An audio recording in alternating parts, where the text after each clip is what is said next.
in which American television series? Godfather. The Soprano. Which variety of blue English cheese traditionally accompanies port? Leicester. Stilton. Who acceded to the English throne at the age of 9 on the death of his father Henry VIII in 1547? Henry VII. Edward VI. Which country's so-called Rose Revolution of 2003 led to the resignation of its president, Edward Shevardnadze? Yugoslavia. No, it was Georgia. Parliamentary sparks fly when Jenrick met his match. Right then, before we dive into today's absolutely delicious political theater, do me a favor and smash that subscribe button. Trust me, you'll want to be here for every twist and turn in British politics, and there are plenty more coming your way on UK Connors. The House of Commons can be many things: stuffy, predictable, occasionally inspiring. But today, it was pure entertainment.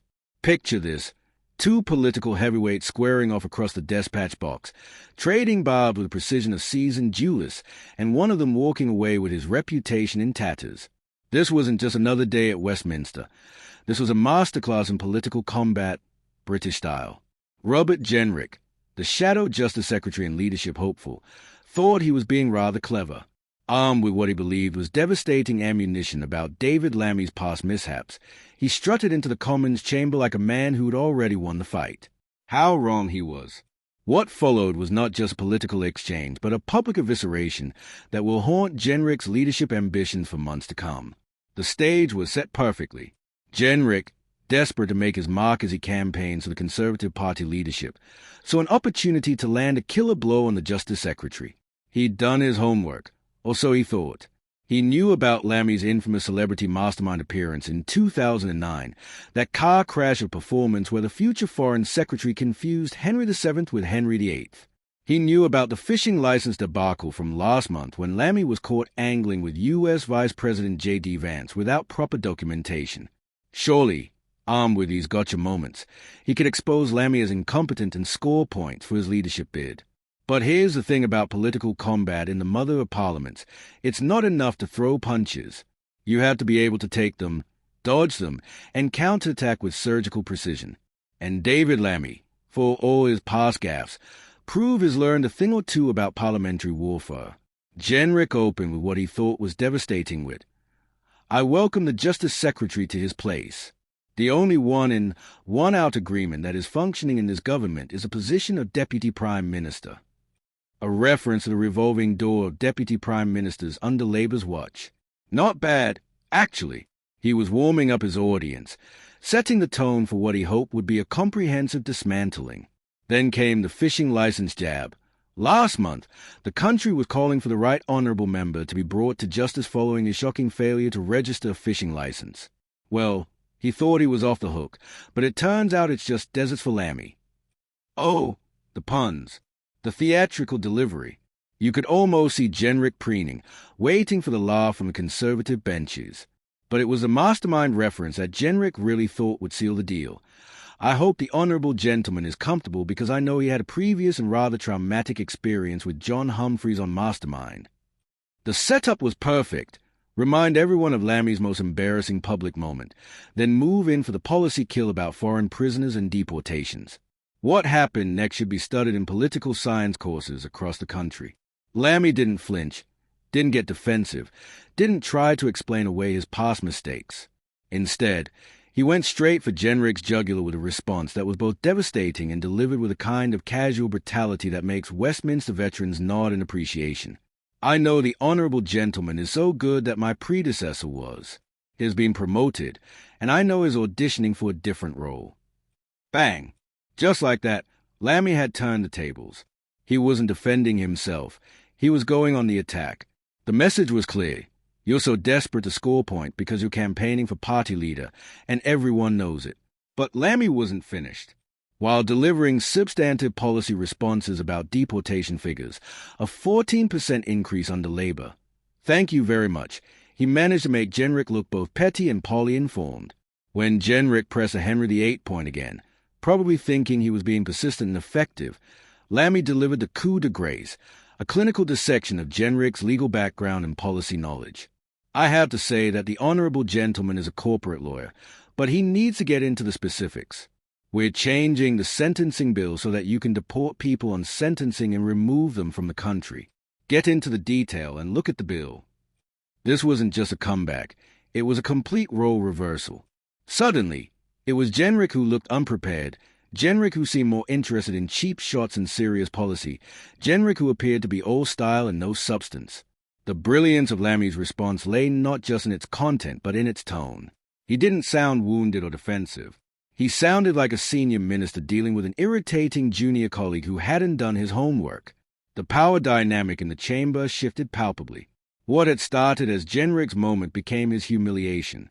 This exchange reveals something fascinating about the current state of British politics. We're witnessing a generation of politicians who understand that viral moments matter, that parliamentary exchanges can define careers, and that the ability to think on your feet under pressure is more valuable than ever. Jenrick clearly studied the playbook. Bring up embarrassing past moments, use wordplay and puns, time your delivery for maximum impact. But he forgot the cardinal rule: never bring a knife to a gunfight.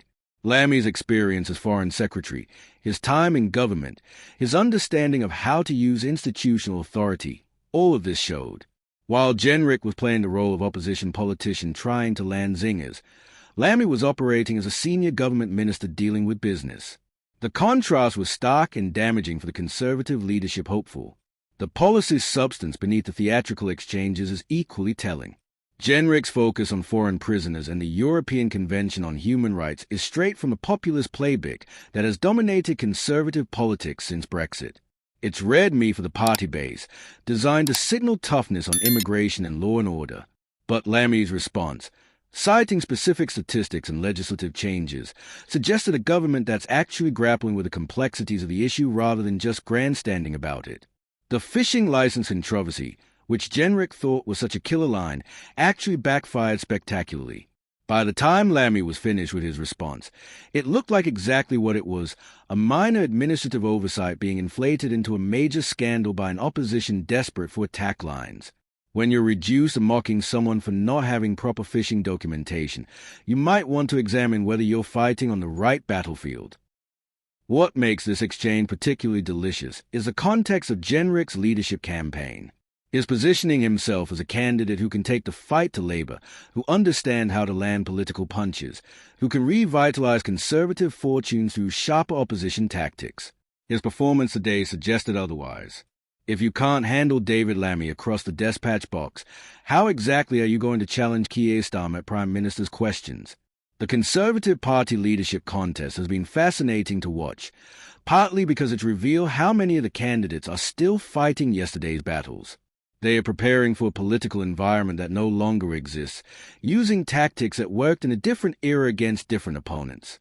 Jenrick's approach today, the personal attacks, the historical references, the assumption that embarrassing your opponent is the same as defeating them, felt distinctly outdated. Modern political combat requires more sophistication. Voters can see through cheap shots. They can recognize when politicians are playing games rather than addressing serious issues. Lammy understood this. Jenrick clearly didn't. The result was a parliamentary exchange that will be remembered not for Jenrick's clever lines, but for his comprehensive outclassing by a minister who simply refused to play by the opposition's rules. There's also something quintessentially British about how this played out. The politeness, the formal language, the ritualistic nature of parliamentary exchanges, all of this remained intact even as political reputations were being shredded.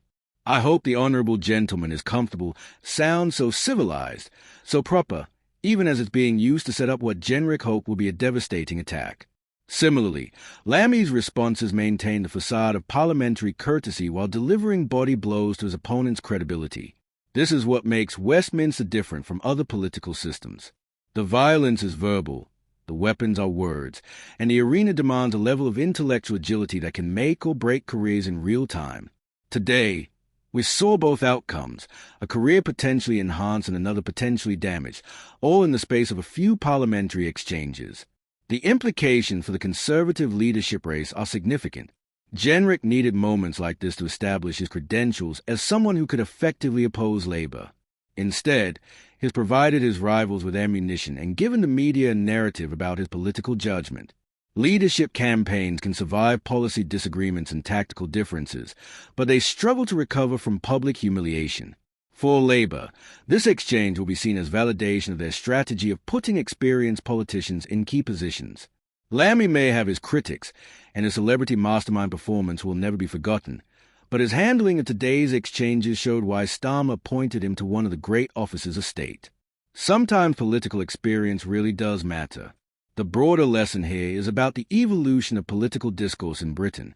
We're seeing a generation of politicians who understand that every exchange can go viral, every moment can define a narrative, and every appearance in the Commons is an opportunity to shape public perception. The politicians who thrive in this environment are those who can combine substance with performance, policy knowledge with political instinct. Jenrick learned this lesson the hard way today. His preparation was extensive but misguided. He focused on performance aspects, the jokes, the references, the theatrical timing, but neglected the substance that gives political attacks their real power. When Lammy countered with actual policy detail and genuine authority, Jenrick's approach looked shallow and opportunistic. The fishing license controversy perfectly encapsulates this dynamic.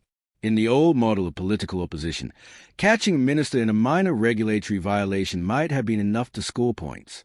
In today's environment, where voters are dealing with serious economic and social challenges, it just makes you look petty and unserious. Lammy's dismissive handling of the issue suggested he understood this. Jenrick's persistence with it suggested he didn't. As we move forward in this parliamentary session, exchanges like today's will be crucial in shaping public perception of both parties. Labour needs to demonstrate that it can govern effectively while handling opposition attacks with confidence. The Conservatives need to show that they can provide serious opposition while rebuilding their credibility with voters. Today's performance suggests one party is adapting better to this challenge than the other. The Conservative Party leadership contest continues, but today's exchanges will linger in the minds of MPs and party members making their choice. Political leadership requires many qualities: vision, judgment, communication skills, resilience, but one that's often overlooked is the simple ability to avoid walking into obvious traps. Jenrick's performance today raised serious questions about his political instincts and tactical awareness. For those of us who follow British politics closely, exchanges like today's are what make the system fascinating. The combination of tradition and modernity, the blend of substance and theatre, the way careers can be made or broken in minutes of parliamentary debate. This is democracy as performance art, and when it's done well, it's genuinely thrilling to watch. The fact that we're still talking about celebrity mastermind appearances from 2009 says something about the long memory of British politics. Every politician carries a history with them, every mistake becomes part of their permanent record, and opponents will always try to weaponize past embarrassments. But today showed that how you handle these attacks matters more than the attacks themselves. David Lammy turned his greatest political weakness, that mastermind performance, into a moment of strength by refusing to be defensive about it and pivoting immediately to substantive issues. Robert Jenrick turned what he thought was his opponent's weakness into his own moment of vulnerability by overplaying his hand and underestimating his target. This is why British politics remains endlessly compelling. It rewards intelligence, punishes complacency, and can humble anyone who thinks they have it figured out. Today, Robert Jenrick learned that lesson in the most public way possible, while David Lammy reminded everyone why experience in the crucible of Westminster politics remains invaluable. The game continues. The stakes remain high, and the next exchange should reshape everything once again. That's the beauty and the brutality of British political life. You're only as good as your last performance, and there's always another performance coming. Today belonged to David Lammy, but in politics, today is already yesterday, and tomorrow brings new challenges for everyone involved. If you enjoyed watching these political gladiators clash, you know where to find more. Subscribe to UK Connors for the sharpest analysis of British politics. Because in this business, missing a single day means missing the moment that changes everything. And trust me, with this lot in charge, those moments are coming thick and fast.